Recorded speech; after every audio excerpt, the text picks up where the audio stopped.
Hi, good afternoon, it's Gene.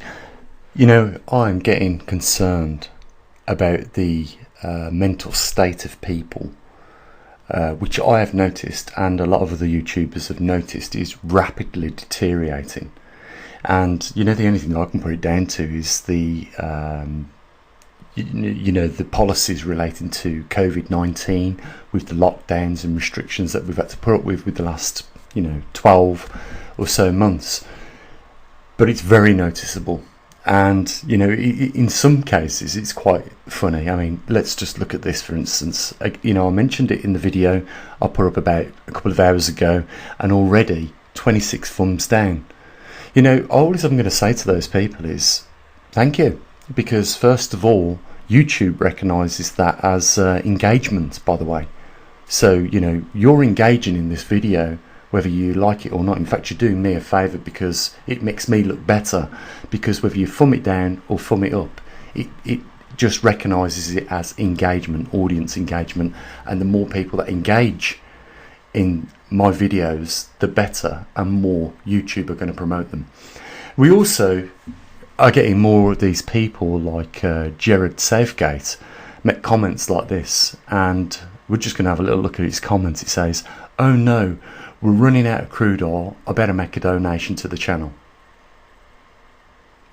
The reason why people like this, first of all, I think he's a shill. I went onto his homepage. The account was only opened up on the 8th of this month, 2021, so he's not been around long. He's probably someone that works for GCHQ, and you're going to get more of these the more you touch on sensitive subjects that they don't want you to talk about.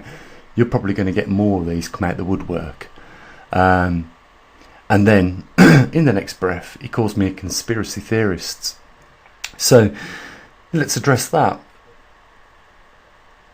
How can it be a conspiracy theorist, right, when the majority of the time we talk about magnetic pole reversal, and this is widely accepted by even mainstream organisations like NOAA, the European Space Agency, and NASA. So where's the conspiracy? There is none. And he talks about, I'm only doing this for donations. Well, I do mention, that there is a link there, but it's not mandatory. That's entirely up to you guys out there. I said that this was your public observatory. You fund it. I'll do what I can to get the data to you. We've got, around the world, some equipment now, and we're getting more information on the topic of the magnetic pole as a result of that. But you don't have to donate, and if you don't donate, then we can't build no more equipment. We can't do any more than what we're doing right now. It's as simple as that. Some people don't get it, but I think I'm going to title this video, "Don't waste your time watching it,"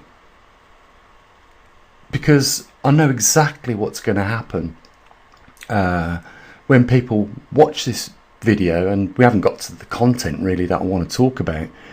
But even when we do, and people have viewed this video, they're still going to go about the business as normal. People just do not care, and that's an increase in attitude that we've got. It also leads to a very dangerous situation further down the road, because if you're in a car with your family and the driver doesn't care how he drives the car, then you're in danger.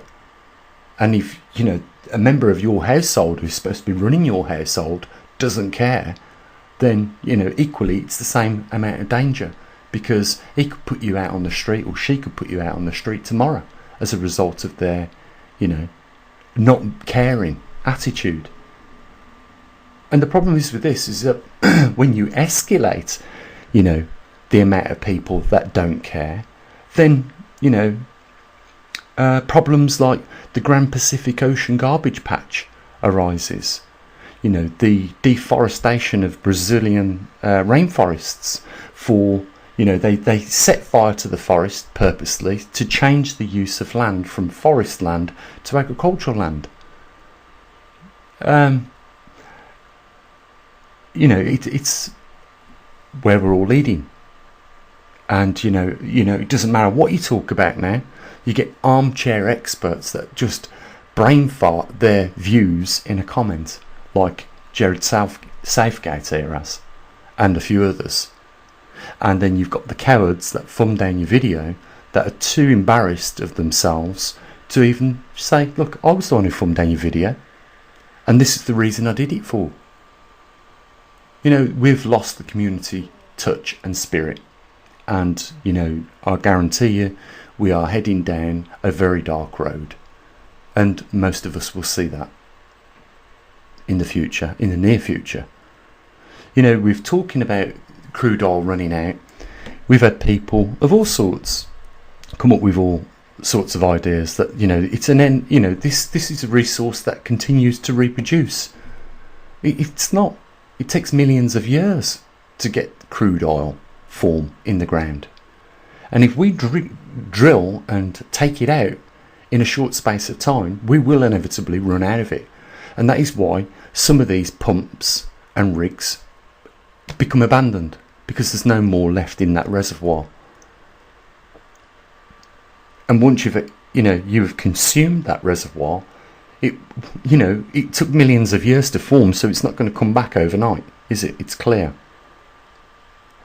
I want to talk about something else, which will obviously just fly over the shoulders and heads of a lot of us, as I expect it will do, because, you know, I am finding it rare to find people these days that actually care about the world and about some of these issues that we should be paying more attention to, really. But, you know, I will talk about it regardless. So before we begin with the topic that I, you know, often touch on, which is the Grand Pacific Ocean garbage patch, as well as the others that are circulating around our, you know, our Earth, and, you know, the debris that we find on our oceans. Before we talk about that, I want you to just envision this.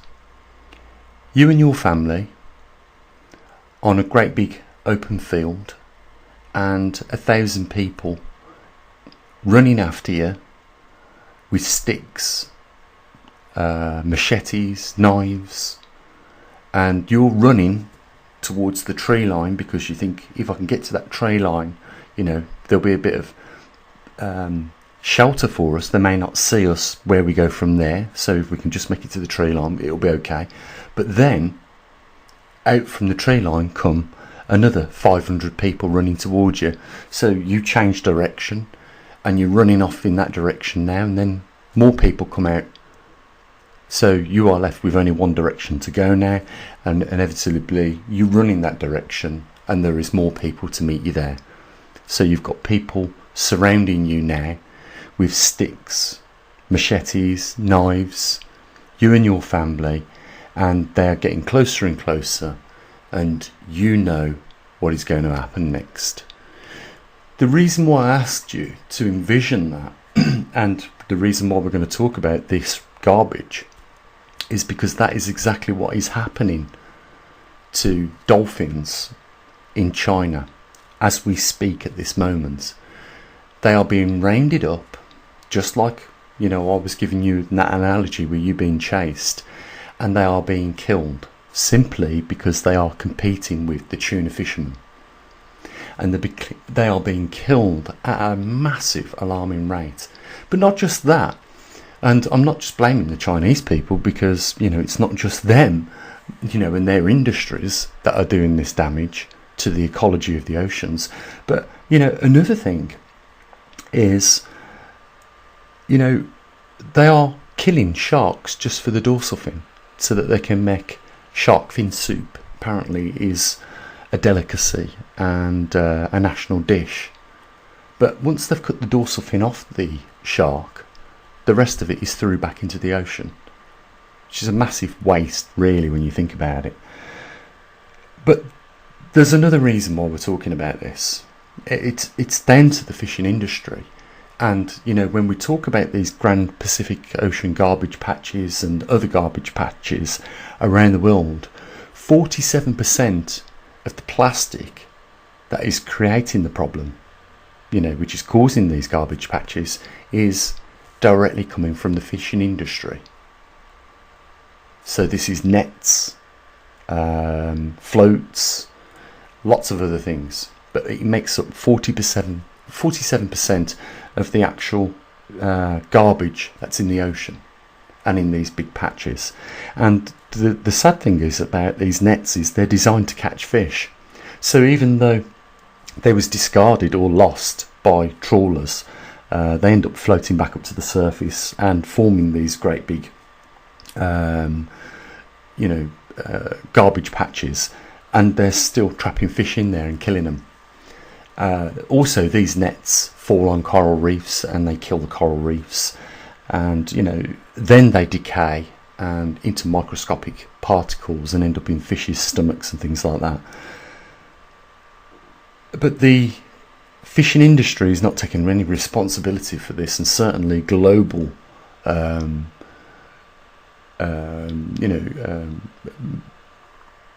politicians are not taking any responsibility for this. And there have been a lot of undercover investigators that have tried to view the activities of what's taking place with the dolphins being killed and the whales being killed and such on. They've been killed themselves as a result of that. There are certain towns in China where this activity readily takes place, that you'll get arrested if you get caught filming. And they're very on top of people coming into this town where this is taking place, to the point where everything in the room is bugged, and you are followed, and not just by undercover police officers but by actual police officers. So that this is something that the government are also heavily involved with. The reason why they're killing the dolphins is because the dolphins are, they're competitors. The dolphins are eating the tuna as well. And obviously they don't want the dolphins to eat the tuna. And so they kill them. And less dolphins means less competitiveness, means more tuna for the industry, which is worth billions of pounds. This is just something that most of us are turning a blind eye to. And if you look at other aspects of fishing, like farmed salmon, that is just as bad. In fact, the documentary I was watching a couple of days ago showed you that you could actually choose the colour of the meat of the salmon in farmed conditions that you wanted it to be like. But naturally, without the food colouring, the salmon would be grey, which is unnatural for that fish. Excuse me. But, we keep turning a blind eye to all these things. And inevitably they're going to come back and bite us. We keep turning a blind eye to deforestation, just for change of use, because it's more lucrative and, there's more money in it. Then, it will come back on us. If we allow, people to abuse, certain species like they are in the world just for money sakes, then it will come back on us. And I'll just explain just briefly about the two species that we've talked about, sharks and dolphins, how it will come back on us. In every environment there are food chains, and that's no too different to the oceans, which is home to 80% of the species on this planet. So the oceans have got more variety of species in them than anywhere else on land. So it should be at the foremost of at least us trying to protect that environment.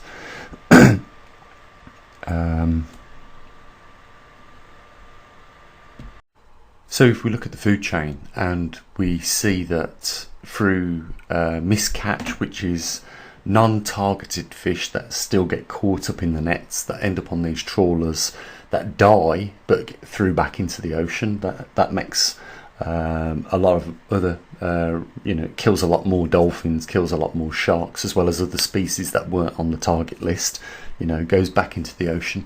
But if we look at the food chain, at the top of the food chain you probably have sharks, then a little bit further down dolphins, and then a little bit further down fish that eat the smaller ones, and eventually you go all the way down the food chain like that. If we remove a component of that chain. You know, the whole ecology could break down of the ocean. As simple as that. And, you know, if we continue allowing this plastic, not just, you know, the 47% that makes up the garbage patches in the first place that come directly from the fishing industry, you know, if we allow this to continue, this plastic as well as the fishing products will break down, turn into microscopic plastics, end up in the fish's stomachs, you know. And it's not just fish, it's all the other creatures in the ocean that are getting poisoned by this. You know, we will shut down one of the biggest resources of species on our planet. And this atrocity is being caused by none other than human beings. One species on the planet is putting in jeopardy the rest of the world almost. You might as well say the rest of the world, because we're not just damaging the oceans, we're damaging the ecology in the rainforests, species we haven't even discovered yet. We're damaging those as well as everything else, and you know, mainly we're doing it for money.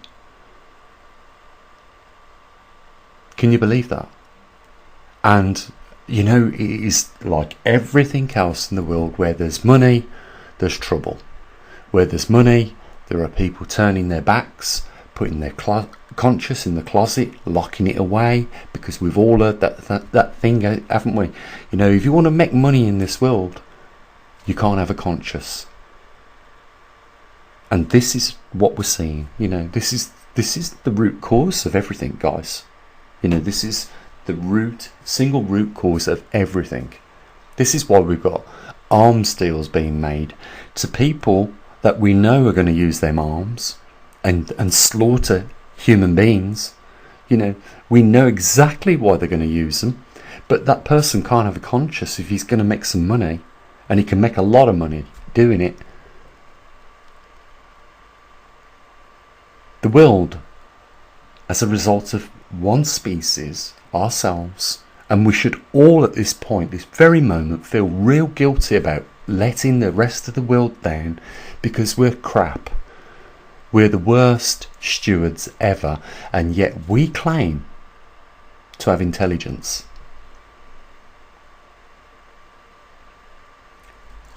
The mentality is getting worse and worse and worse, I can guarantee you that. And you know, it's like a social experiment for me. I'm just watching it and I've seen it deteriorate very rapidly in a short space of time, and that's just because we've had to put up with, you know, a few experiences that we don't usually. I'm talking about the lockdowns and what, you know, COVID-19 has caused. And I'm not saying COVID-19 was on purpose or not, but let me just tell you this was included in the World Energy Forum. They said we managed to save 8% of the carbon going into the atmosphere. Maybe they meant they managed to save 8% of the consumption of crude oil. But it doesn't really matter. And as I said in the beginning of this video, I'm probably going to, you know, title this video, it'll be a waste of your time, because even after I've said this and brought this to your attention, you're going to go about your normal business as usual, as you normally would. Because we have got to a point where we've become inert. We don't act. And we are feeling so useless that, you know, what's the point in putting the effort in, because we're going to fail to start with. And that is a very, you know, that's a losing attitude as far as I'm concerned. You know, if we all have the opinion we're not going to succeed, we're never ever going to try. Do you know that? It's the few people that have the attitude, maybe I can do that, I'm going to give it a go. You know, you've already overcome the barrier of failing. And in any case, what does it matter if you fail at something for the first time? You know, have you ever done something where you failed the first time, failed the second time, and continued through you just being so stubborn and not wanting to give in, but succeeded after that point? It's really hard to get that over to people, in this day and age because they simply don't care. So, all these atrocities are happening, and that's why I tried to put you in that situation where you were being chased, just like the dolphins were being chased and gathered up and killed. The sea turned red as hundreds of these dolphins was just slaughtered just because of what there was, and doing naturally what they do natural.